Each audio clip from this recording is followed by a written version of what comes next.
કરીએ સ્ટાર્ટ તમારું એસએમ સૌથી હેલ્લામાં હેલ્લું.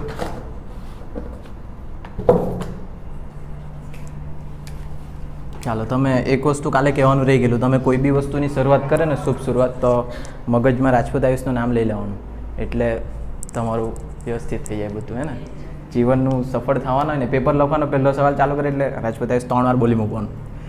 ચાલો, એસએમ એટલે તમારું પહેલાં તો સ્ટ્રેટેજિક મેનેજમેન્ટ. અહીંયા તમે વાંચે ને તો 99% બધું તમને બીએ જેવું લાગે, બરાબર, જે 11-12માં ભણેલા તે. પણ આ જે છે તે બીએ જેટલું નલ્લું નહીં મળે, બીએથી બહુ વિશાળ છે. તમે છે ને જે 11-12ની અંદર ભણ્યા ને તે જ બધા વિષય, તે જ બધા ચેપ્ટર આગળ કોલેજમાં બીકોમ એમકોમ બધામાં રિપીટ થાય. પણ પહેલાંમાં ખાલી વ્યાખ્યા આપેલી હતી 12મા ધોરણ સુધી, અને પછીથી બધું ડિટેલમાં છે. તો એના માટે આ જે બધા વર્ડ અહીંયા લખ્યા છે, જીવન ધ્યેય, હેતુ, પછી આ બધું એક જગ્યા વિઝન દેખાશે, મિશન, બરાબર, પછી સ્પર્ધાત્મક લાભ હશે કોઈ જગ્યા દેખાતું છે કે અહીંયા આ બધા વર્ડ છે ને તમારા આનાથી પહેલાં સેમેસ્ટરમાં ડિટેલમાં આવેલા હતા. હા ને, એ ડિટેલમાં ભણેલા હોય ને તો તમને આ મુદ્દા તમને હરકી રીતના ખબર પડશે. પણ જોઈ લે, બહુ હાર્ડ નથી. સૌથી પહેલાં ધંધાકીય નીતિની વાત કરીએ. હવે આ એવું નહીં મળે કે જે તમે કાલે ભણ્યા તેવું, આ પછી અલગ આવી જાય. પહેલાંમાં થોડીક હિસ્ટ્રી હતી, આની અંદર તમારે મગજ દોડાવીને સમજવા પડે ખાલી બધી વસ્તુ, બરાબર. જોજો, ધંધાકીય નીતિ પહેલાં એની વાત કરીએ. ધંધાકીય નીતિ એટલે એવી નીતિ જે તમારો જીવન ધ્યેય, જીવન ધ્યેય એટલે છે ને, હવે બધી વાત થાય ને તો આના રિલેટેડ થાય, કંપની અથવા તો ધંધાના રિલેટેડ, બરાબર. બીજું કંઈ વિચારવાનું નથી અત્યારે. કઈ બી વસ્તુ બોલું, કઈ બી વ્યાખ્યા બોલું તો બધામાં તમારું કંપની જ મગજમાં અંદર રહેવા જોઈએ, બરાબર. જો જીવન ધ્યેયની વાત કરીએ ને તો કોઈ બી કંપની ખુલે તો એના આખા લાઈફ ટાઈમ સુધીનો ધ્યેય શું છે ને તે પહેલાં નક્કી કરવામાં આવે. જેમ કે એક ઉદાહરણ આપું, જીઓ આવેલું સ્ટાર્ટિંગમાં, જો તમને મગજમાં યાદ હોય તો જીઓ આવેલું ને તે ટાઈમે એક સેમસંગનો ફોન ફેમસ હતો. એ સેમસંગના ફોન ગેલેક્સી કંઈક હતો, એની સાથે જીઓનો કાર્ડ ફ્રી આવતો છે. યાદ આવું કંઈ? 1 વર્ષ સુધી ફ્રી ઇન્ટરનેટ હાથે 4G ચાલુ થયેલું કે 3G ચાલુ થયેલું ત્યારે, બરાબર. તો આની સાથે જીઓનો પ્લાન એવો હતો કે સૌથી પહેલાં જેટલા બી બજારની અંદર કસ્ટમર છે ને બધાને મારી ટેવ પાડું, એટલે ત્યાર સુધી બધું ફ્રી હતું. પણ પછી અચાનક જેણે ભાવ ચાલુ કરી મૂકેલા, હે ને. અને એના પહેલાં બી જો તમને ખબર હોય ને, આ ધ્યાનથી સમજો, 10-10 રૂપિયાની કૂપન આવતી રિચાર્જ કરવાની, યાદ છે આવું? હા ને, 5 રૂપિયાની, 15 રૂપિયાની એમ. અને એમાં જો તમે 1-2 નંબર આગળ પાછળ કરતા તો રિચાર્જ બી મળી જતો કોઈ વાર, બરાબર. પણ તેના લીધે બીજા કોઈ નુકસાન થતું, એ બી ધ્યાન રાખજો. તો આ જે બધું રિચાર્જ ને એવું હતું ને, બીજું ઇન્ટરનેટ ત્યારે 2G ચાલતું, અને 100 MB ને 200 MB ને એવા કેટલા મોંઘા હતા તે ટાઈમે, હા ને. અને અત્યારે આપણા સુધી તો ઇન્ટરનેટ વાપરવાનું કંઈ હતું બી નહીં, મેસેજ માંડ કરતા તે 18 રૂપિયાનું ટોક ટાઈમ કરાવીને મિસ કોલ મારીને મૂકી લેતા અને આવું બધું કરતા હતા. આ બધી કન્ડિશનમાં આ જીઓનું જે પગલું હતું ને તે કસ્ટમરને સારું તો પડ્યું, પણ બહુ બધી રીતના ખાલી જીઓવાળાનું જ પ્રોફિટ થયું. 1 વર્ષ સુધી બધાને ઇન્ટરનેટ ફ્રી આપવાનું આખા ઇન્ડિયાની અંદર, એટલે કેટલા પૈસા ખર્ચાયા એના, બરાબર.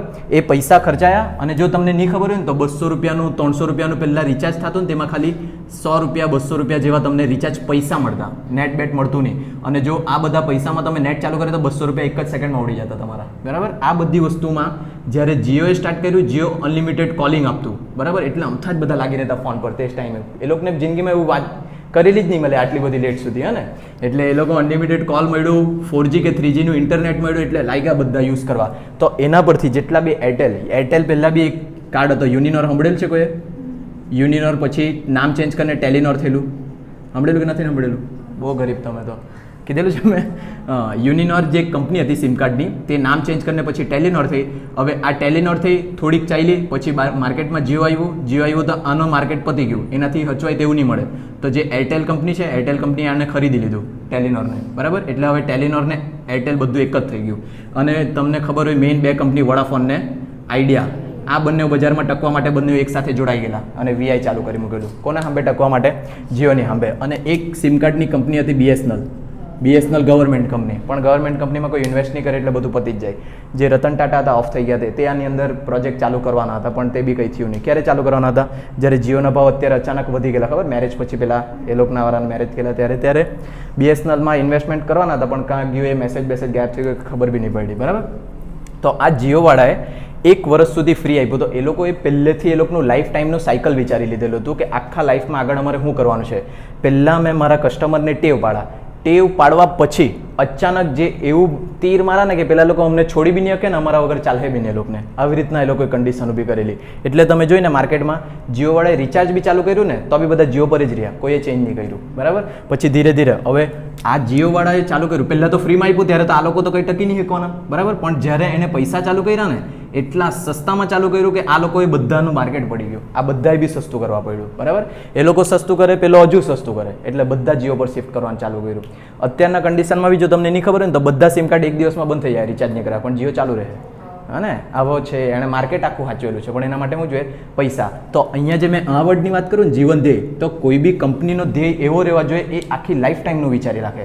એ કંઈ આજનું કે 1-2 વર્ષનું વિચારવાનું નથી. જો આખી લાઈફ ટાઈમનું વિચારે ને, તે શું કહેવાય? તમારા આખા જીવનનો ધ્યેય, તમારે આખા લાઈફ ટાઈમ સુધી શું કરવાનું છે તે. અને જે હેતુની વાત આવે ને, હેતુ એટલે એ જે તમારો જીવન ધ્યેય છે તે પૂરો કરવા માટે અત્યારે તમારે શું કરવા પડે તે. અત્યારે જેમ કે પહેલાં ફ્રી આપવા પડ્યું ફોન સાથે, હા ને, સસ્તો ફોન ને એવું, આ બંનેનો કોલેબ કરીને સેમસંગ સાથે એવું સ્ટાર્ટ કરેલો હતો. ટૂંકમાં એણે બ્લેક મની કાઢેલી, બીજું કંઈ ગલ્લું નહીં હતું, હા ને. એટલે આ જે છે જીવન ધ્યેય, આટલો નલ્લો વર્ડ નહીં મળે, એ બહુ ડીપ વર્ડ છે ને, જેમાં જેટલું ધારે તેટલું લખી શકે. પણ હવે આ તમારે નથી લખવાનું, આ તમારા ગયા સેમમાં લખવાનું હતું જીવન ધ્યેય વાળું. હવે ખાલી આ જે જીવન ધ્યેય છે એના માટે હેતુ જે નક્કી કર્યા એ બધું સિદ્ધ કરવા માટેના જે નિવેદનો છે ને, તે તમારા શું કહેવાય? ધંધાકીય નીતિ. એટલે જે ધંધાકીય નીતિ છે એની અંદર તમારા જીવન ધ્યેયને હેતુ આવે, હા ને. એટલે બધું હરખું નથી. એના પછી આગળ વધીએ, વ્યૂહરચના. હવે જે આ હેતુ છે, ઈરાદાઓ, તમારા ધંધાના જે ઈરાદા છે, ઈરાદા મીન્સ કે મોસ્ટલી બધાના ઈરાદા શું હોય? માર્કેટને કંટ્રોલ કરવાનું અને પૈસા કમાવાનો, અથવા તો કોઈ કંપનીનું છે ને બજારની અંદર પ્રતિષ્ઠા જમાવવાનું હોય. પ્રતિષ્ઠા જમાવવાનું, જેમ કે આઈફોન, તમને ખબર હોય, આઈફોન તો બહુ નલી વસ્તુ થઈ કે રોલ્સ રોયલ, ખબર છે બધાને, હા ને. રોલ્સ રોયલ કાર જે આવે એ લોકો તમે જેવું કહે ને તેવું બનાવીને આપે. તમે એમ કહે કે મને સોફો જોઈએ તો ગાડીમાં સોફો મૂકીને આપે એ લોકો. એક જણને છત્રી જોઈતી હતી, ગાડીની અંદર મૂકવા માટે છત્રી કરીને આપેલી હતી. કોફી બનાવવાનું મશીન, બધું ટોટલ એવું. તમે પેલી એનિમલ મૂવી જોઈએ તો પેલીના કલરવાળું જે હતું, આખી કાર એવી બનાવેલી, જેવું કે તમે તેવું બનાવીને આપે, હા ને. અને એ લોકોનું મેઇન ટાર્ગેટ એ જ કે અમે અમારા કસ્ટમરને સાચવવાના. ગમે તે વ્યક્તિને રોલ્સ રોયલ મળી જ નહીં શકે, તમારા પર ગમે તેટલા પૈસા હોય, હા ને. એ લોકો પ્રતિષ્ઠિત લોકોને જ આપે, જે પહેલેથી સ્ટાર્ટિંગથી જ થોડીક બજારની અંદર પ્રતિષ્ઠા ધરાવતા હોય ને તે. એ લોકોનું મેઇન મોટિવ એવું છે, મારે બજારની અંદર શું જણાવવાની છે? પ્રતિષ્ઠા.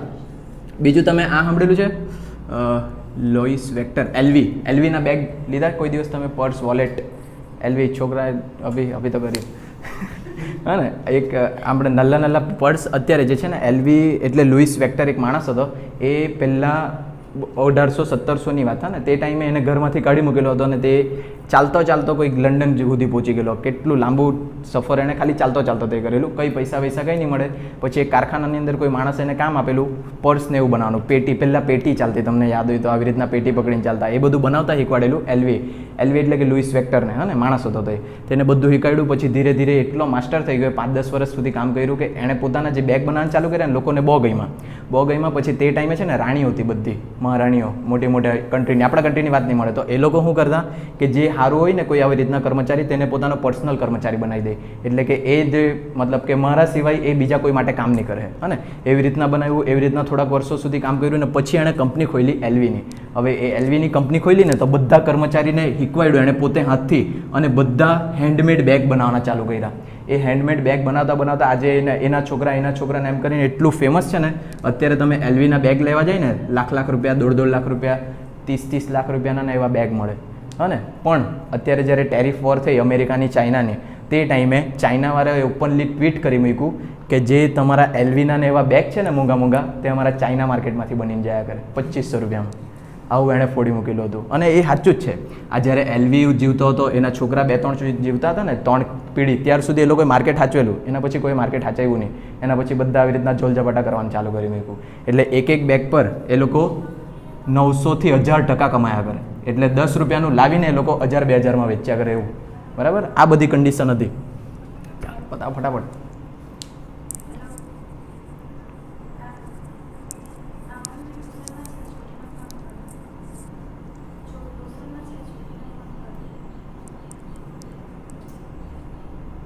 ચાલો, એટલે જે ધંધાનો હેતુ ને ઈરાદો ને ઉદ્દેશ, પહેલાનો ઈરાદો શું હતો? માર્કેટમાં સારામાં સારી બ્રાન્ડની વસ્તુ હેન્ડમેડ પૂરી પાડીએ, બરાબર. એવા જેટલા બી હેતુ ઈરાદા તમારા ઉદ્દેશ છે ને, એ સિદ્ધ કરવા માટે જે તમે નીતિ અપનાવે ને, એ નીતિને શું કહેવાય? વ્યૂહરચના. અહીંયા સમજો, આ ધંધાકીય નીતિ હતી. ધંધાકીય નીતિની અંદર જીવન ધ્યેયને હેતુ સિદ્ધ કરવા માટે અમે તમને એક સાદું ઉદાહરણ આપું. ધારો કે મારે પ્રાપ્ત કરવાનું છે, મારે પરીક્ષામાં વધારે માર્ક્સ લાવવાના છે, બરાબર. તો તેના માટે મેં એક ટાઈમ ટેબલ બનાવ્યું, જેની અંદર મેં એક કલાક વાંચવાનો હતો. પછી એક બીજું ટાઈમ ટેબલ બનાવ્યું જેમાં અડધો કલાક વાંચવાનો હતો. એક બીજું ટાઈમ ટેબલ બનાવ્યું જેમાં થોડુંક રેસ્ટ લેવાનો અને વાંચવાનો. આવી રીતના 3-4 ઓપ્શન મારા માટે સિલેક્ટ કર્યા. બરાબર, આ જે ઓપ્શન મેં મૂક્યા ને મારા ધ્યેય સિદ્ધ કરવા માટે તેને શું કહેવાય? ધંધાકીય નીતિ. હવે આ બધી નીતિમાંથી કોઈ મેં એક નીતિ સિલેક્ટ કરું ને પછી એના પર આગળ વધું તો એ શું કહેવાય? વ્યૂહરચના. બરાબર, આવું નોર્મલ વસ્તુ છે આ. પણ પેલું આગળ કંપની સમજાવો તો બહુ લાંબુ થઈ જાય. ચાલો, એના પછી વ્યૂહરચનાની લાક્ષણિકતા. કાલે જ મેં કીધેલું લાક્ષણિકતા એટલે એવી વસ્તુ કે જે સાબિત કરે કે એ શું છે? વ્યૂહરચના છે. બરાબર, તો એની કીની વાત કરી લે ફટાફટ. ચાલો, તો આપણે એક કોટની વાત કરીએ. કોટ એટલે લગ્નમાં પહેરે તે ને? ઓકે ના, જલ્દી. તો કયું કોટ? જજવાળું કોટ, ઓર્ડરવાળું કોટ. બરાબર, હવે આ એક કોટ છે. એક કોટ એટલે છે ને અભિનું કોટ છે. અભિએ જાતે જ બનાવેલું. એ લોકો કાયદા બાયદા કંઈ લાગે વર્ગે જ નહીં એ લોકોને. હે ને, અમે અમારું કોટ બિહારમાં નહીં ખબર હોય ને તો પોલીસ સ્ટેશનો ખોલેલું એ લોકોએ પોતાનું. પોતે અમથા જ એ પોતે જ ભરતી કરતા. 15,000 રૂપિયા લઈને પોલીસ ભરતી કરે ને પછી જેટલા બી પેલું કપાય ને, મતલબ કે પાવતી કાપે ને એવું બધું કાપે ને તો તેમાંથી થોડુંક મને આપવાનું, બાકી તમારે રાખવાનું. આવી રીતના પોલીસ સ્ટેશન ખોલેલું એ લોકોએ. હોસ્પિટલ ખોલેલું, યુટ્યુબ પર જોઈને ઓપરેશન કરી મૂકેલું, એવું બધું કરેલું. હા, આ બિહારવાળા ખતરનાક. તો સાચી ન્યૂઝ છે. હા, તમને આ મજાક માટે નથી કહેતો મેં, રિયાલિટી. હા, રિયાલિટી. મેં તમને ન્યૂઝ મોકલાયું લાગે તો. હા, અરે બિહારનો ડૉક્ટર ઓપરેશન કરવાનું હતું કોઈક વસ્તુનું, કંઈક કિડનીનું કે એવું કર્યું હતું. યુટ્યુબ ખોલીને આખું ઓપરેશન કરી નાખ્યું પહેલાં. આવો યુટ્યુબ પર જોઈને પેલા સ્કૂલમાં ભણતા પહેલાં લોકોએ બોમ્બ બનાવી મૂકેલો બિહારના, તો ફૂટેલો બી પાછો. આવા છે એમ. હા ને, ચાલો. તો આ જે કોર્ટની વાત કરું, અભિનું કોર્ટ હતું, અભિ જજ હતો. બરાબર, અહીંયા નીચે બહુ બધા વકીલ લોકો હતા, પ્રાચી ને દિયા ને બધા અલગ અલગ વકીલ હતા. બરાબર, તેમાં મયંકને એકદમ ખાસ વકીલ ઓર્ડર કરવા માટે રાખેલો. એ અભિને એમ ઓર્ડર કરવાનું નહીં ગમતું એટલે પેલો કહેતો તું કર એમ કરીને મયંક ઓર્ડર. મયંકને પૈસા મળી જતા 40-50,000 રૂપિયા, એને કંઈ લાગે વર્ગે નહીં. બરાબર, તો આવી રીતના આ કન્ડિશન છે. હવે આમાં જેટલા બી કેસ આવે ને એ કેસને અભિ એમ ફાઇલ પર નામ આપતો. ધારો કે કોઈકનું કેસ આવ્યો, પ્રાચીનું કેસ આવ્યું છે ધારો કે, તો એમ લખી દે પ્રાચી એ. પછી બીજી કોઈ પ્રાચીનું આવે ને તો પ્રાચી બી. આવી રીતના કેસની ફાઇલ તૈયાર કરતો. હા ને, આપણે તમે એમની ખબર ને તો કેસની ફાઇલ આવી રીતના હોય 19304 આ કેસ ફાઇલ લઈને આવો. હા ને, આવી રીતના નંબર અપાય બધા કેસ ફાઇલના. પણ એ ટાઈમે એણે આવી રીતના નલ્લું માંડ ધંધો ચાલુ થયેલો છે તો તે પ્રમાણે એને ABCDથી ચાલુ કરેલું હતું. ને આવી રીતના ધંધો સ્ટાર્ટ કરેલો. તો એક ટાઈમે છે ને એક ઉષા નામની છોકરી આવી. એ ઉષા નામની છોકરીનો કેસ શું હતો કે મેં એક સાધ્વી એટલે ખબર પડે ને પેલા બાવા લોકો એ દે, મેં એક સાધ્વી પાસે ગયેલી હતી અને મેં એને 500 રૂપિયા આપ્યા ને પેલી એ કીધું, સાધ્વી જે હતી લેડીઝ હતી ને, એ સાધ્વીએ મને એમ કીધું કે તારી નોકરી 100% લાગી જાય. મેં એને 500 રૂપિયા બી આપ્યા, એને એક સોનાની ચેન બી આપી, તે છતાં મારી નોકરી નહીં લાગી. એમ કે તમારે એ સાધ્વી પર કેસ ઠોકવાનો. અભી આવી અને તો આ જે છે ઉષા, એના પહેલાં ઉષાનું એક કેસ આવી ગયેલો હતો એટલે આ ઉષાને નામ આપ્યું એણે ઉષા બી કેસ. હા ને, ઉષા બી કેસ એમ કરીને નામ આપ્યું.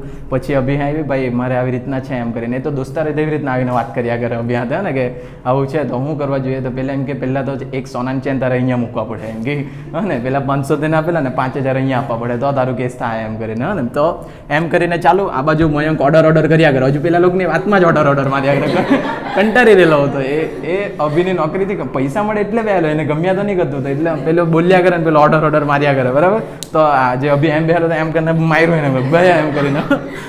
ચાલો હવે ચૂપ રહ્યો બસ. તો આવી રીતના કન્ડિશન. હવે આજના દિવસની હિયરિંગમાં એના પાસે ટોટલ 4 કેસ હતા.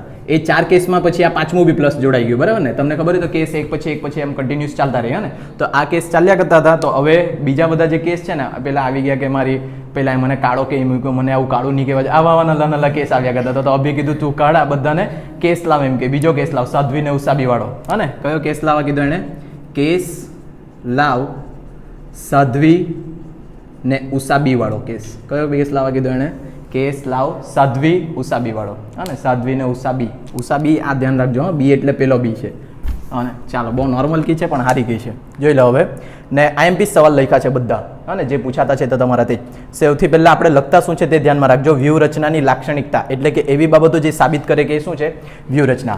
કેટલીક વાર નીતિ પોતે જ વ્યૂહરચના બને. એક ઉદાહરણ આપું તો ડાયરેક્ટ તમને ખબર પડી જાય. ધારો કે મેં કંપનીની અંદર નવા કર્મચારીની ભરતી કરતો હોય. બરાબર, હવે નવા કર્મચારીની ભરતી કરે ત્યારે શું કરે? પહેલાં અરજીપત્રક આપા. અરજીપત્રકમાં પેલો કોઈ ફોર્મ ભરે આપે. પછી એ ફોર્મમાં કંઈ ભૂલ નહીં હોય તો એ લોકોને ઇન્ટરવ્યૂ માટે બોલાવા. ઇન્ટરવ્યૂમાં પાસ થાય તો પછી કંપનીને અંદર બતાવે કે ભાઈ આ તારું કામ છે અને સેલેરી નક્કી કરે. આવી રીતના પ્રોસેસ થાય. હવે એ જે પ્રોસેસ છે એ પ્રોસેસ તમારી ધંધાકીય નીતિ છે, પણ એના સિવાય તમારા પાસે બીજું કોઈ ઓપ્શન નથી. અને તમે બોલાવે, અરજીપત્રક ભરાવે, ઇન્ટરવ્યૂ લે આ જે એક નીતિ છે વાસ્તવમાં એ જ તમારી શું બની જાય પછી વ્યૂહરચના બની જાય, કેમ કે એના પ્રમાણે જ તમે ભરતી કરવાના છે. એટલે અમુક વખત જે નીતિ છે બીજા ઓપ્શન વગર એ જ નીતિ શું બની જાય તમારી વ્યૂહરચના. ધારો કે મેં તમને એમ કે તમે પરીક્ષામાં પાસ થવાનું છે, તમારા પર એક જ ઓપ્શન છે કે આજથી 3 કલાક નહીં વાંચો તો ફેલ, તો જે પેલી નીતિ હતી તે તમારી વ્યૂહરચના, બીજું કોઈ ઓપ્શન નથી ત્યારે. ક્લિયર? આટલું બહુ નાની વસ્તુ છે. પછી સફળતાનો આધાર સ્પર્ધાત્મક લાભ પર. હવે જે આ સ્પર્ધાત્મક લાભ તમે આગળ ભણ્યા, મને 2 જ વર્ડ યાદ આવ્યા છે, એક ધમકી અને તક. બરાબર? જ્યારે સ્પર્ધાત્મક લાભની અંદર ટોટલ 4 વર્ડ આવતા. આ ધમકી અને તક બાહ્ય પર્યાવરણની અંદર આવતા હતા, અને એક આંતરિક પર્યાવરણની અંદર બીજું કંઈક આવતું હતું, તે મને યાદ નથી હવે. બરાબર? તો જે બાહ્ય પર્યાવરણ છે ને, બાહ્ય પર્યાવરણ તો ખબર પડે. એટલે અત્યારની વાત મેં કોના રિલેટેડ કરું? કંપનીના રિલેટેડ. બરાબર? કંપનીનું જે બાહ્ય પર્યાવરણ છે, જેમ કે તમને સાદું સિમ્પલ એમ કેમ ઉદાહરણ પછી કેમ, પહેલાં તો જે બહારનું પર્યાવરણ હોય ને તેમાં ગમે ત્યારે ચેન્જ આવ્યા કરે. એ ચેન્જના કારણે તમારા કંપનીને ધમકી મળે અથવા તો તમારી કંપનીને તક મળે. એક ઉદાહરણ આપું, 2020ની અંદર જ્યારે કોવિડ આવેલું, બરાબર, એ કોવિડ જે છે તે ધંધાની બહારનું પર્યાવરણ કહેવાય, એના પર તમારો કંટ્રોલ નહીં મળે. એ કોવિડ આવ્યું પછી જે સેનેટાઇઝર બનાવતી કંપની હશે, માસ્ક બનાવતી કંપની હશે, એ બધા માટે શું મળી? તક. પણ જે બીજા લોકો છે, કપડાં બનાવતા છે, બૂટ બનાવતા છે, તે લોકોની આંબળ શું ઊભી થઈ? ધમકી. તો આવી જે 2 વસ્તુઓ છે, બહારના પર્યાવરણથી 2 વસ્તુ ઊભી થઈ શકે, એક ધમકી અને તક. ધમકીની આંબે ટકી રહેવાનું અને તક ઝડપવાની. આ બંને જો તમે કરતા શીખી ગયા તો જ તમે બજારની અંદર ટકી શકે. બરાબર?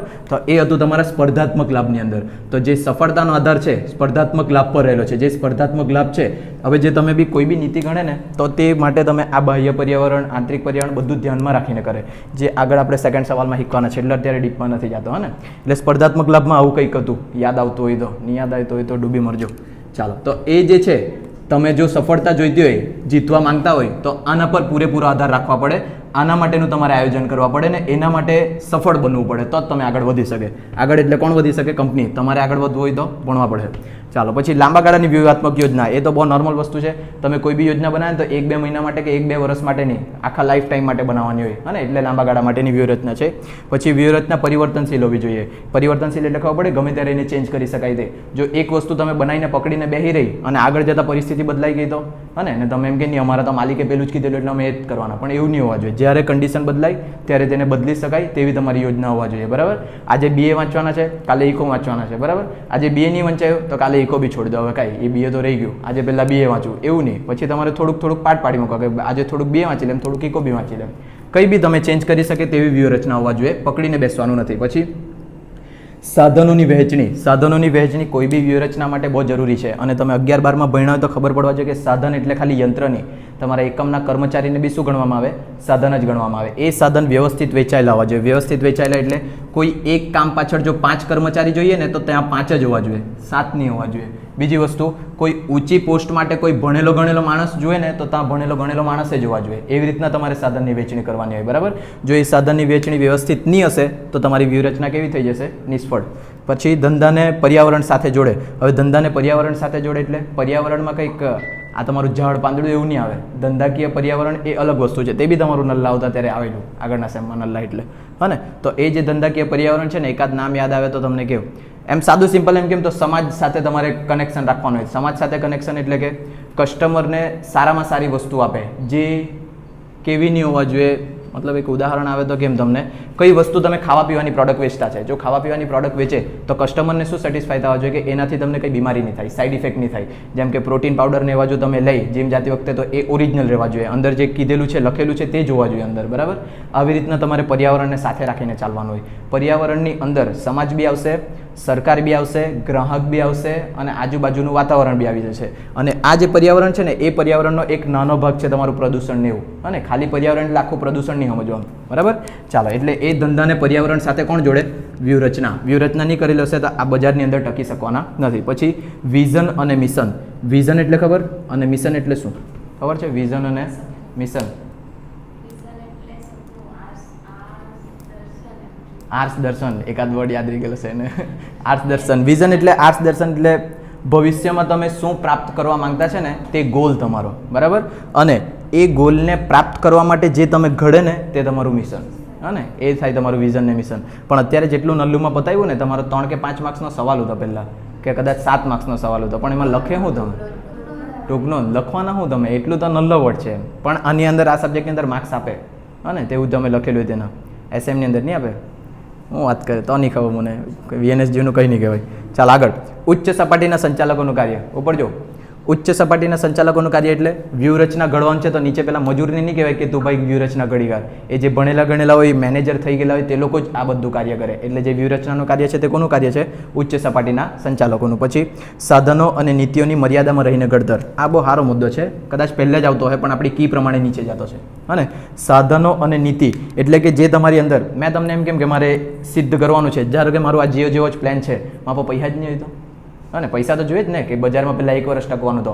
એટલે મારા પાસે જેટલા સાધનો અવેલેબલ છે, મેં એમ કેમ કે મેં બજારની અંદર બૂટ બી વેચવાનો, સાબુ બી વેચવાનો, કપડાં બી વેચવાનો, પણ મારા પાસે એટલા કર્મચારી જ નહીં હોય તો, એટલા પૈસા જ નહીં હોય કે મશીન બસાવી શકો તો, હા ને. એટલે જે બી મેં વ્યૂહરચના ઘડું, તમારી વ્યૂહરચના બહુ પાવરફુલ, બધું મસ્ત. તમે એમ કહી મેં આજથી લઈને, મતલબ મેં મારી જ વાત કરું, ધારો કે મેં નક્કી કરું આજે મેં 6 કલાક વાંચ્યા, ડેલી 6 કલાક વાંચ્યા, પણ મારી લાઈફમાં 6 કલાક મળ્યા જ નહીં કરે મને, આખું ટ્યુશનમાં જ નીકળી જાય કરે એવું. એટલે જે વસ્તુ તમારા પર અવેલેબલ છે, સાધનો છે, તે સાધનો અને તમારી જે નીતિ નક્કી કરેલી છે, અહીંયા જે નીતિ નક્કી કરીને તમે 3-4, એ બંનેની મર્યાદામાં રહીને જ તમારે વ્યૂહરચના ઘડવાનું હોય, એની બહાર જઈને ઉડવાનું નથી તમારે, હા ને. એટલે જેટલું તમારા પર છે કેપેસિટી છે તે જ પ્રમાણે નક્કી કરવાનું, એની બહાર જશો તો એમ બી તમારું નિષ્ફળ થઈ જાય. પછી બીજાઓના વર્તનના સંદર્ભમાં વ્યૂહરચના. આ મુદ્દો અહીંયા કેમ મૂક્યો હશે? બીજાઓના વર્તનના સંદર્ભમાં એટલે ધારો કે મેં મારી વાત કરું, મેં મારું વાંચવાનું છે, તેમાં તે બીજાને શું લાગે વળગે, હા ને. એટલે આ ઉદાહરણ અહીંયા સેટ નહીં થાય, પણ કંપનીવાળું સેટ થાય. મેં કોઈ બી વ્યૂહરચના જો ઘડતો છે ને, તો મારે હરીફને ધ્યાન રાખવા પડે. હરીફ એટલે જે હવે મારા સ્પર્ધક છે, ઓપોનન્ટ, હા ને. આ જીઓવાળાએ આ બધાનું જોયું હશે કે એ બધા લોકો 500માં વેચતા છે ને, તો મેં એનાથી સસ્તું જ વેચું. 500થી ઉપર જવા તો એમ બી મારું માર્કેટ પડી જાય, હા ને. એટલે જેટલું બી તમે ઘડતર કરે ને, તે બહારના લોકો શું કરતા છે? હરીફો, મેન તમારા હરીફો, બરાબર. તમે બૂટ વેચે તો સાબુવાળાથી તમને કંઈ કામ નહીં મળે, હા ને. એટલે બૂટ જે વેચતા છે તે લોકોથી કમ્પેર કરો કે એ લોકોને તમારામાં શું સરખામણી છે અને કઈ વસ્તુમાં તમે એ લોકોથી આગળ જઈ શકે. 2 વસ્તુમાં આગળ જવાય, એક પૈસા ઓછા રાખી શકે અને બીજું ક્વોલિટી વધારે આપી શકે. આ બેમાંથી બીજું ત્રીજું તો કોઈ ઓપ્શન 99% નહીં મળે, હા ને. અને ત્રીજી એક બેનિફિટ હોય ને, તો તમારાથી પહેલાં તમારા પાસે પહેલાંથી જ બ્રાન્ડ નેમ છે, એટલે કે તમે અમુક જગ્યાએ જાય ને તો કોઈ વસ્તુ ખાલી નામ સાંભળીને જ લઈ લે. આવું કોઈ વસ્તુ છે તમારા મગજમાં? કોઈ જગ્યાએ જાય કંઈ લેવા માટે નામ સાંભળે એટલે જ લઈ લે, નથી એવું કંઈ? પણ તમને ખબર હોય પણ અત્યારે યાદ નહીં આવે, મને બી યાદ નહીં આવ્યું તેવી રીતના. અને બધી વખતે છે ને તમે ઘેરથી વિચારીને ગમે તેટલું ગયેલા હોય, પણ ત્યાં જોઈ આવું તો મેં કોઈ જગ્યાએ ટીવીમાં એડમાં જોયેલું ને એવું કંઈ બી મગજમાં સ્ટ્રાઇક થાય ને એટલે તરત એ લઈ લે, અને એના માટે પછી પૈસાની જોઈ ને પછી ક્વોલિટીની જોઈ, ખાલી નામ છે એટલે લઈ મૂકે. અમુક દુકાનનું બી આવું જ, તમે અમુક શોપ પર જાય, એ દુકાનનું તો નામ બહુ છે, ત્યાં તો સારા જ કપડાં મળે, સારી જ વસ્તુ મળે, ભલે ગમે તેટલું મોંઘું આપ્યા કરતો હોય, હા ને, તમે લઈ લે. પણ તેવા જ ટાઈમે જે લોકો પેલા સ્ટ્રગલ કરીને ઉપર આવેલા એ સારા ક્વોલિટીવાળા કપડાને સસ્તા બી વેચતા હોય ને તો બી તમે નહીં જાય. આવી કન્ડિશન થાય ને અત્યારે માર્કેટ એવું જ છે. એટલે તમે જાગે ને તો જ કંઈક થાય. મેં જોયું અત્યારે લાસ્ટ ટાઈમ ગયો ત્યારે જ. ચાલો, વ્યૂહાત્મક સંચાલન. હવે જે પેલું વ્યૂહરચનાની ઘડતર કરી ને, એ ઘડતર કરવાથી જ તમારી વાર્તા પૂરી નહીં થઈ જાય, એનું સંચાલન બી કરવા પડે. એનું સંચાલન એટલે ધારો કે મેં એક પ્લાનિંગ કર્યું, એ પ્લાનિંગ પેલું ભણવાવાળું હવે નહીં સેટ થાય. ધારો કે તમને કોઈ ગ્રુપ પ્રોજેક્ટ આપ્યો છે, બરાબર, બધાને. હવે એક લીડર તરીકે, સંચાલક તરીકે તમે મને નહીં, કોઈ બી ગ્રુપનું કામ હોય ને તો એમ જ લીડર વગર થવાનું નથી, તમને ખબર છે. કોઈ એક લીડર હશે તે લોકોને ગાઈડ કરશે તો જ થાય, નહીં તો પેલા એમ કે નહીં મેં તમારી રીતના કરવાની, મેં તમારી રીતના કરવાની, પેલી તો અમથી જ, પેલો તો અમથો જ, એમ કરીને લાગે, પેલો તો અમથો જ નહીં આવે, પેલી તો અમથી જ આવે. છોકરા લોકોને કંઈ લાગે કે તું બનાવી મૂક, આમ પૈસા આપી મૂકું, એવા જ હોય છોકરા લોકો, હા ને. તો આ જે કન્ડિશન છે, ગ્રુપ જ્યાં ભેગું થાય ત્યાં એક સંચાલક જોઈએ. એ સંચાલક ધ્યાન રાખે, પહેલાં તો એક પ્લાન બનાવે, જે અહીંયા નક્કી થયું, બહુ બધા પ્લાન બનાવ્યા, એ બધા પ્લાનમાંથી એક વ્યૂહરચના નક્કી કરી. એ વ્યૂહરચના માટે આ બધી વસ્તુ અંદર જરૂરી હોવા જોઈતી હતી. એ વ્યૂહરચનાનું હવે પાલન થતું છે કે નથી થતું તે મારે જોવા પડે. જેમ કે આ મારું આખું આયોજન છે કે 8 વાગે આવે, 8 વાગે પ્રાચી આ કામ કરે, બિનલ આ કામ કરે, રીમી આ કામ કરે, એમ બધું ફિક્સ છે. હવે એ કામ કરતી વખતે બિનલે 500 એકમ બનાવવાના, રીમીએ 700 બનાવવાના, આ બધું પ્લાનમાં આખું પરફેક્ટ છે. હવે મેં ચેક કરા કે પ્રાચી 8 વાગે આવતી છે કે નથી આવતી, પછી બિનલ 500 એકમ બનાવતી છે કે નથી બનાવતી. આને કહેવાય વ્યૂહરચનાનું વ્યૂહાત્મક સંચાલન. જે તમારી વ્યૂહરચના છે તેનું યોગ્ય રીતે કામ થતું છે કે નથી થતું. પણ એટલી જ વાત જેટલી મેં કરી તેટલી જ નહીં. હવે બિનલને મેં કીધેલું કે 500 એકમ બનાવવાના, પણ એનાથી બન્યા જ નહીં કરતા હોય તો એના માટે ટાઈમ બી ઓછો હોય તો, અને આ બધી વસ્તુ મારે જોઈને પાછું એને ચેન્જ બી કરવા પડે, અને ને કદાચ મેં કોઈને 700 બનાવવા કીધેલા ને પેલી 703 કલાકમાં બેસીને બનાવીને બેસી જતી હોય તો એને વધારે કામ આપું. આવી રીતના બધું જેટલું બી સંચાલન કરવાનું ને તે બધું કેવું સંચાલનમાં આવી જાય? વ્યૂહાત્મક સંચાલન. વ્યાખ્યા આ અહીંયા લખેલી છે સારામાં સારી શોધીને, બરાબર, એ તમારે વાંચી લેવાની. એમ તો કંઈ નહીં મળે. ધંધાના લાંબા ગાળાના જીવન ધ્યેય, હેતુને ઉદ્દેશને સિદ્ધ કરવાના અર્થ હેતુ હરીફો કરતાં વધારે સારા, પાછું આવ્યું જો અહીંયા, સ્પર્ધાત્મક લાભો પ્રાપ્ત કરવા માટે પર્યાવરણના સંદર્ભમાં સંચાલનની વિવિધ રચનાનું ઘડતર આ વ્યાખ્યા ગોખવા પડે, પણ જે મેં બોલ્યો ને તેવું તમે બનાવીને લખે ને તો બી સાચું જ આપવા પડે એ લોકોએ, બરાબર. હવે એની લાક્ષણિકતાની વાત કરીએ, એ વ્યૂહાત્મક સંચાલન. આ બંને સવાલ તમને હરકો જ લાગી શકે, પણ પહેલાં કીની વાત કરીએ.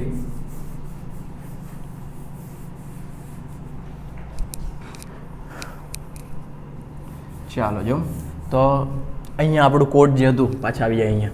તો આ જે કોટની અંદર અભિએ પોતાનો કોટ ખોલેલો હતો. ચંદન અહીંયા ઉપર કી નહીં વાંચી લેવાની પહેલાં, આવું કરે ને એટલે અને કી વાંચી લે તો પછી નહીં મજા આવે. સ્ટોરી એમ અંદર સુધી રહેવા જોઈએ કે હું આવવાનું છે, હું આવવાનું છે, બરાબર ને દિયા? પટ્ટો પહેરીને આવે તે ડૂબી જેવી. ચાલો, આ જે કોટ હતો, અભિએ કોટ ખોલેલો હતો. હવે સાંભળજો, તખ્તા પલટ સાંભળેલ છે? તખ્તા પલટ કોઈક રાજા, જેમ કે પહેલાંના ટાઈમે થતો, અત્યારે એવું નહીં થાય. પહેલાંના ટાઈમે કોઈ પ્રાઇમ મિનિસ્ટર છે, કોઈ રાજા છે ને, તે આ પોતાના દેશમાંથી બીજા દેશમાં જાય ને તો ત્યાંની જનતા જઈને નફરત કરતી હોય ને તેની રાજગદ્દી છીનીને કોઈ બીજાને આપી દે. એવું જોયું છે કોઈ વખત? સાંભળેલું છે? કંઈ સાંભળેલું નહીં મને કથેડાએ. પણ અત્યારે એવું નહીં થાય. જોજો અહીંયા, ધારો કે આ છે તમારું તાલિબાન. સાંભળેલું છે તાલિબાન? પણ એ શું છે તે નહીં ખબર ને તમને. આ તાલિબાન એક ગ્રુપ હતું. એ ગ્રુપ જે છે, હવે મને કન્ટ્રીનું યાદ નહીં મળે નામ, કંઈ બી નામ લખી દેતો છે અહીંયા. સાઉદી અરેબિયા, હા ને, કંઈ બી નામ લખ્યું છે. આ નામ અસલી નહીં મળે કે જે આને રિલેટેડ હોય. તો આ જે છે સાઉદી અરેબિયાની અંદર તાલિબાનના બહુ બધા ગ્રુપ હતા. આ જે છે એનો જે પીએમ અથવા તો રાજા એમ કેમ તો ચાલે તે ટાઈમનો, એ રાજા આ લોકોને ગમતો નહીં. આ રાજા એક વખત લંડન કે અમેરિકા કોઈ બીજાને મળવા ગયેલો હતો. તો આ તાલિબાનના ગ્રુપે મળીને એના જેટલા બી સેવકને હતા એ બધાને મારીને પોતાનો તાલિબાનનો એક માણસ ત્યાં બેહાડી મૂક્યો ને હવે તે પીએમ. આને કહેવાય તખ્તા પલટ. ખબર? કોઈની રાજગદ્દી છીની લેવાની એના વગર. પણ હવે જો પીએમ ઇન્ડિયામાંથી બહાર જાય, આપણા નરેન્દ્ર મોદી કોઈ તખ્તા પલટ કરી લે, રાહુલ ગાંધી પર લે, નહીં થાય. આ પહેલાંના ટાઈમે થતું, અત્યારે નહીં થતું. પણ આ જે છે આપણી વાત એ પહેલાંના ટાઈમની છે, ક્યારની? 1570ની છે. અભી તો હમણાં તો જુવાન જ છે, હજુ બી જોઈ લો તમે, હા ને. 1570ની વાત છે. તો આ જે અભી જે છે ને, અભી મયંકને પહેલા દિવસે માર્યું બી, હા ને, એ ટોર્ચર કરવા લાગેલો મયંકને. એકદમ નહીં ખબર કે અમથો જ ઓર્ડર વગાડે એમ કરીને. પહેલાંને કંટાળા આવે, કોઈ કેસ નહીં હોય તો એમ કે ચાલ તું વગાડ, મેં નાચવાનું ને આવું બધું નાટક કરી આગળ, હા ને. તો આ બધાના લીધે છે ને, સમજો મયંક જરીક અંદરથી આમ ત્રાસી ગયો અભીથી એકદમ કે નહીં ભાઈ હવે નહીં ફાય મને એમ કરીને, બરાબર. તો એક દિવસે અભી એમ રસ્તામાં ચાલ્યા કરતો હતો તો મયંકે માણા બોલાવેલા હતા. માણા બોલાવ્યો ને એને છુરી ગોપી મૂકી ગઈ અહીંયા એકદમ ખૂણામાં, હા ને. એ છુરી ગોપી પેલો અભી દવાખાનામાં, તે આ લોકો બી ગયા.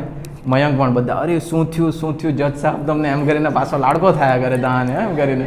તો એવી રીતના વાત કરી ને. હવે જે મયંક હતો તેણે તખ્તા પલટ કરીને પોતે જજ બની ગયો, અને હવે એણે નીચે એક બીજો માણસ રાખ્યો, સ્મિથ. હા, હવે સ્મિથ ઓર્ડર કર્યા કરતો છે. તો તખ્તા પર પેલો અભી તો હવે માંદો, અભિન તો હવે મન ઉઠી ગયું, મેં તો હવે જીવવાનો જ નહીં એમ કરીને લાગી ગયેલો, રડવા લાગી ગયેલો, એકદમ પતી ગયો એનું. એટલો ખરાબ ઉદાસ થઈ ગયેલો ને, જરીક ચપ્પુનું ખાલી ઉપરનું પેલું જ ઘૂસેલું હતું, તેઓ દવાખાનામાં બેહી રહેલો હતો, હા ને. જરીક વધારે નહીં લાગેલું. એને ફોન કરે ને, એટલો ઉદાસ ને, ફોન કરે હલો, તો મયંક કે હા, મયંકે ફોન કર્યો હલો, કે હલો, એકદમ ઉદાસ થઈને ને. પછી પેલો મયંક પૂછે એકલો છે? તો એમ કે હા જીવનમાં તો બહુ એકલો છે. એટલો દુઃખી થઈ રહેલો ને, એકદમ પતી ગયેલો એનું કરિયર. તો હવે અહીંયા મેઇન લીડરમાં કોણ બેહેલો છે? હવે મયંક. પછી પેલો ઓર્ડર કોણ કરતો છે? સ્મિથ. હવે મને જરીક યાદ કરી લેવા લેજો. હા, તો હવે આ જે છે ને, અભી હતો ને તે ટાઈમે વકીલ નહીં રાખતો, પોતે જે બોલે પેલા લોકો તમે બોલો મેં મારો નિર્ણય લઈ લેવા. પણ જે મયંક આવ્યો ને, મયંક થોડુંક એમ બજારમાં ટકવા માટે એણે 2 વકીલ રાખ્યા, બરાબર. જીવલો ને ધવલો, હા ને. ધવલો એટલે આપણો ધવલો, ધવલવાળો. તો જીવલો ને ધવલો એમ કરીને એણે 2 વકીલ રાખ્યા. હવે આ 2 વકીલમાં છે ને બાજાબાજી થયા કરે, મેં કેસ લાવવા એમ કરીને. ખબર ને વકીલ લોકોમાં થાય, તમને નહીં ખબર હોય તો કેસ મને જોઈએ એમ કરીને. તો એકવાર પાછું જોઈ લેવા મને. હા, તો આ જે ધવલો હતો ને, ધવલ આપણો, એ બોલવામાં છે ને કોઈક વખત બોલે ને તો પેલું ખબર તોચડાઈ જાય. એવો કોઈ વર્ડ બોલી મૂકે જેનો કોઈ મિનિંગ જ નહીં હોય, એવું થાય તમારા હાથે? અને કંઈક બોલવા જતા હોય એટલે કંઈ બીજું જેવું ભલતું બોલી મૂકે જેનો કોઈ વર્ડ મિનિંગ જ નહીં હોય, હા ને. તો આ રીતના હતો. તો એક મોટી પાર્ટી આવેલી હતી, એકદમ પૈસાવાળી. એટલે એટલો મોટો બંગલો કે જેના ગાર્ડનમાં ફરે ને તમે, અહીંયાથી પાર્ટી જેટલું તો એક ગુલાબ તોડવા માટે જવા પડે એના ગાર્ડનમાં. એટલો મોટો રાજપૂત આયુષનો બંગલો હતો ને, ફૂલ પૈસાવાળી પાર્ટી. એટલે 45-46 હજાર તો નોકર રાખેલા હતા એને જો હોલમાંથી ઉઠીને કિચનમાં જવાનું હોય ને તો એને ટ્રેનમાં જવા પડતું, એટલો મોટો બંગલો હતો, હા ને. તો એ મોટી પાર્ટી આવી અહીંયા, આયુષ રાજપૂત. તો હવે આ લોકની વચ્ચે બાજાબાજી થવા લાગી. એ શું થયેલું કે મેં ઘેરની અંદર એક સસલું પાડેલું હતું, એ સસલુંની અંદર કાંટો પહેરી ગયેલો. તો એ કાંટો કોણે પહેરેલો તે મેં કેસ લઈને આવેલો હતો, એકદમ પાવરફુલ. મારા સસલા એટલે મારા સસલા એમ. તો મેં આવેલો હતો ને, હાથમાં 2-2 હજારની નોટનું બંડલ એમ બંને હાથમાં લઈને, પાછળ 5 માણસ સોનો ચાંદી ને હીરો મોતી બધું લઈને આવેલા હતા, બરાબર. સાંભળજો, તો બંનેના મનમાં લાલચ જાગવાની કે નહીં, આ કેસ મેં લાવવાનો એમ કરીને, બરાબર. તો લાગેલા બાજુ બરાબરનો. તો પહેલાં એમ કે આ કેસ મેં લેવા, પહેલાં એમ કે આ કેસ મેં લેવા ને એમ કરીને લાગેલો હતો. તો ધવલ જે તોછડાઈ જતો તે બોલતા બોલતા જોજો, પહેલાં મેં લખી લેમ પછી બોલી બતાવો. પહેલાં એમ કે જીવલા, હું કીધું એને જીવલા, આ કેસ મેં લેવાની જગ્યા મોબાવું એમ કે, હું કે મોબાવું, હા ને કંઈ બી બોલી પડે, એ બોલાયું નહીં એનાથી. જીવલા આ કેસ મેં બોબાવું એમ કરીને, હા ને આ તમારી કી છે બહુ સારી નહીં મળે પણ થઈ જાય યાદ. ચાલો જીવલા આ કેસ મોબાવું, હા ને મેં લેવાની જગ્યા મોબાવું, એવી રીતના અસ્તવ્યસ્ત બોલાઈ ગયું એનાથી. ચાલો કીની વાત કરીએ, અંદરની વાત કરીએ હવે. વ્યૂહાત્મક સંચાલન, જવાબ લખે એટલે તમને પહેલું ખબર પડવા જોઈએ તમે કોની લાક્ષણિકતા લખતા છે, વ્યૂહાત્મક સંચાલનની. એમાં પહેલું છે જીવન ધ્યેયલક્ષી વ્યૂહરચનાનું ઘડતર. હવે જે બી તમે ઘડતર કરતા છે ને તે તમારું આ મગજમાં રહેવા જોઈએ. જીવન ધ્યેય શું છે તમારું, કઈ બી વસ્તુનું તમે ઘડતર કરી મૂકે તે ચાલે નહીં. જેમ કે કોઈ કર્મચારી કામ કરતું છે ને તમને નહીં ગમ્યા કરે તો પર્સનલ વેડ નહીં કાઢો તમે, તમારું ધ્યેય શું છે તે પહેલાં નક્કી કરો. અને એ જો ધ્યેય પૂરું કરી દેતી છે કાં તો કરી દેતો છે તો તમારાથી એનાથી કંઈ તકલીફ હોવાની જોઈએ. પછી એના ફ્રી ટાઈમમાં સિગરેટ પીયા કરે કે પછી ગપ્પા માર્યા કરે, તમારું કામ પતી ગયું પછી તમારે પેલું કંઈ નહીં કરવાનું, બરાબર. એટલે જે જીવન ધ્યેય છે તેને મગજમાં રાખીને પછી જ તમારે વ્યૂહરચનાનું ઘડતર કરવાનું, એની બહાર જવાનું કામ નથી. જેમ કે છે ને અમુક લોકો કર્મચારી ક્યાં કરો, અમુક મેનેજર છે ને એવા હોય કે જે ઈગોવાળા હોય, એ પોતાનું જ ચલાવવા માંગતા હોય, પોતે જે નિર્ણય લે ને તે જ કરવા માંગતા હોય, પણ એવું નહીં કરવા જોઈએ. જે ઉપરથી ઓર્ડર છે અથવા તો જે બધાએ મળીને પ્લાન કરેલું છે ને તેના પ્રમાણે જ ચાલવાનું, બરાબર. પછી આગળ વ્યૂહાત્મક સંચાલકીય અભિગમ.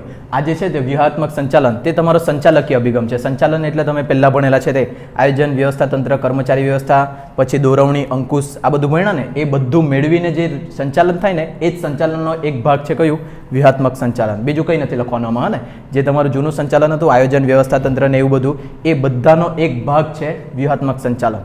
પછી આગળ લાંબા ગાળે અસર, આ તો બધા નોર્મલ ખબર પડી જાય. તમે કોઈ બી યોજના બનાવેલી હોય તો આજે કે કાલે કે એક મહિનામાં અસર નહીં થાય, એની વર્ષો પછી અથવા તો 5 વર્ષો પછી ને એવું લાંબે ગાળે અસર થશે.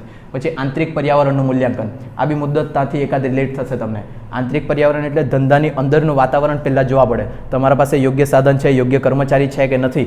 જો આંતરિક પર્યાવરણ જ નહીં હશે તો તમારી વ્યૂહરચના એમ બી સફળ થવાની નથી. એટલે જ્યારે બી વ્યૂહરચના બનાવે અંદરનું પર્યાવરણનું ખાસ મૂલ્યાંકન કરવાનું કે મારી કેટલી કેપેસિટી છે તે. પછી કેટલાક વ્યૂહાત્મક નિર્ણયો વિવાદાસ્પદ બી બને. વિવાદાસ્પદ એટલે ખબર પડે, જે બે વ્યક્તિ જ્યારે ભેગા થાય ને તો પોતાના નિર્ણય વખતે વિવાદ થઈ જાય, ઝઘડા થઈ જાય એ લોકોની વચ્ચે. પેલો એમ કે મેં 500 એકમ બનાવવા માટે ઓર્ડર આપા, પેલો એમ કે 500 તો બને જ નહીં, 450 માટે ઓર્ડર આપા. એટલે અમુક મુદ્દા એવા હોય, જેમ કે કોઈ એમ કહેતું હોય કે કેન્દ્રીકરણ રાખવાનું. કેન્દ્રીકરણ એટલે ખબર પડે, એક જ માણસ બધાને સૂચના આપતો હોય ને તો તેને કહેવાય કેન્દ્રીકરણ. એટલે કે આ મેઇન કેન્દ્રીકરણવાળો મેનેજર, એના હાથ નીચે 4 અધિકારી, એના હાથ નીચે કર્મચારી, એના હાથ નીચે મજૂર. તો પેલો જે મજૂર છે ને તેણે બી આના પાસે ઓર્ડર માંગવા આવવા પડે, એને કહેવાય કેન્દ્રીકરણ. પણ જો વિકેન્દ્રીકરણ એટલે આ લોકોને થોડીક સત્તા આપી લે, આ લોકો એના નીચેવાળાને સત્તા આપે. એટલે પહેલાં કોઈ કહેવાનું તો એના ઉપરવાળાને જ કહેવાનું, એના ઉપરવાળાને, એને કહેવાય વિકેન્દ્રીકરણ, બરાબર. તો કોઈ માણસ એમ ક્યાં કરે કે કેન્દ્રીકરણ રાખવાના, કેમ કે એ મેન માણસ હશે, બધું મારા હાથમાં જ રહેવા જોઈએ. પેલો બીજો એમ કે નહીં, એનાથી આપણું કામ વધી જાય, ટાઈમ વેસ્ટ થાય, લોકોને નિર્ણય જલ્દી લેવાય નહીં, એના કારણે આપણે શું રાખીએ, વિકેન્દ્રીકરણ. ને એ બંને વચ્ચે વિવાદ થઈ જાય. એટલે અમુક નિર્ણય એવા હોય જે લેતી વખતે તમને વિવાદ બી સહન કરવા પડે, બરાબર. સર્વવ્યાપક અસરો. સર્વવ્યાપક અસરો એટલે એક નિર્ણય છે ને તમારા આખા એકમને અસર કરશે. જેમ કે પેલો કેન્દ્રીકરણની જ વાત કરું, જો કેન્દ્રીકરણનો નિયમ તમે અપનાવે તો આખું જે એકમ છે નીચેથી કર્મચારીથી લઈને બીજી બ્રાન્ચ સુધી બધી જગ્યાએ એની અસર થાય. બધા લોકો અહીંયા પૂછવા આવવાના છે તમારા. બીજી વસ્તુ એમ કેમ કે જો તમે ટાઈમ બદલી કાઢે, એકમ તમે 8 વાગ્યાથી લઈને 5 વાગ્યા સુધી ચલાવતા છે અને હવે તમે નિર્ણય લેવા માંગે કે 8 થી 5માં કામ નહીં થયા કરે આપણે, તો 8 થી લઈને 8 સુધીનો આપણે ટાઈમ લાગી છે આખા એકમની અંદર, તો આખા એકમની પરિસ્થિતિ કેટલી બદલાઈ જાય. અસંખ્ય લોકો તમારા છોડીને ગયેલા કે નોકરી, કે આવું તો નહીં ફાવે. પણ એના સાથે જો તમે સેલેરી બી વધારી દે ને તો કદાચ કંઈક બીજો નિર્ણય આવી શકે. પણ બે વસ્તુ શું કહેતો છે, મોટા કાં આવતો સર્વવ્યાપી અસર. સર્વવ્યાપી અસર એટલે કોઈ એક નિર્ણય છે ને આખા એકમને અસર કરશે, કોઈ એક જ જગ્યાએ અસર કરવા નથી. એટલે જેટલી અસર શક્ય છે ને એ બધું વિચારીને પછી જ નિર્ણય લેવાનો તમારે. એના પછી મોટા પ્રમાણમાં સંસાધનોની ફાળવણી. જો તમે આ જે વ્યૂહાત્મક રચના ઘડે એ રચનાની અંદર જેટલી વસ્તુની જરૂર પડે એ બધા માટે તમારે સાધનોની ફાળવણી કરવા પડે, અને તે બી બહુ મોટા પ્રમાણમાં, તો જ તમારું શક્ય બનશે. બીજી વસ્તુ, આ જે નિર્ણય લેવાનો હોય ને તે કંઈક કોઈ આલતુ ફાલતુ લોકો નહીં લઈ શકે. જે ઉપર મેનેજમેન્ટ એવું ભણેલા હોય ને, MBA ને એવું કરેલા હોય ને, તે લોકો મેઇન માણસ આ બધું કામ કરે ને, એ લોકોને પૈસા આપવા પડે, એમ જ નહીં આવે એ લોકો તમારા માટે નિર્ણય લેવા, બરાબર. તો એ જે પૈસા છે એ બી તમારા શેની અંદર આવી જાય, સાધનોની અંદર જ. એ પૈસા બી ફાળવવા પડશે એ લોકોને. એટલે જો તમારે આ વ્યૂહાત્મક સંચાલન કરવાનું હોય તો મોટા પ્રમાણમાં તમારે સંસાધન ફાળવવા પડશે. પછી બાહ્ય પર્યાવરણની સમીક્ષાઓ આવશ્યક. જેમ અહીંયા આંતરિક પર્યાવરણ આવ્યું ને કે ધંધાની અંતર બી તમારે જોવાનું, તેમ બાહ્ય પર્યાવરણની સમીક્ષા બી જરૂરી કે બહાર શું ચાલતું છે અથવા તો બહાર શું થઈ શકે, આ બધાને મગજમાં રાખીને પછી જ તમારે વ્યૂહરચના ઘડવાની રહેશે. એટલે બાહ્ય પર્યાવરણ ને આંતરિક પર્યાવરણ બંનેને જો તમે ધ્યાનમાં નહીં રાખ્યું તો તમારું કંઈ થાય નહીં. જ્યારે બી બાહ્ય પર્યાવરણ આવે ને તો તમે પેલા 2 વર્ડ લખી શકે, ધમકી અને તક. અને ધમકી સામે તમે ટકી લઈને તક તમે ઝડપી લઈ તો તમે ટકી શકે. આવું બધું લખી દેવાનું આરામથી. અને પછી ઉચ્ચ સંચાલકોનો નિર્ણય આગળ જ આવી ગયું. આ જે વ્યૂહરચના ગણવાનું તે ઊંચા હોદ્દા પર બેહેલા લોકો જ કરી શકે. નીચે પેલા મજૂરી ઈટ ઉચકવાના તે લોકોને નિર્ણય લેતા આવડશે નહીં. અને છેલ્લું વ્યૂહાત્મક પરિવર્તનો. વ્યૂહાત્મક પરિવર્તન એટલે જે નિર્ણય લીધા છે ટાઈમ જતાં એને ચેન્જ બી કરી શકવા જોઈએ તમે. બસ આટલું જ છે નોર્મલ ચેપ્ટર. હજુ બાકી છે સવાલ ઘણા બધા. પહેલું ચેપ્ટર લાંબુ છે.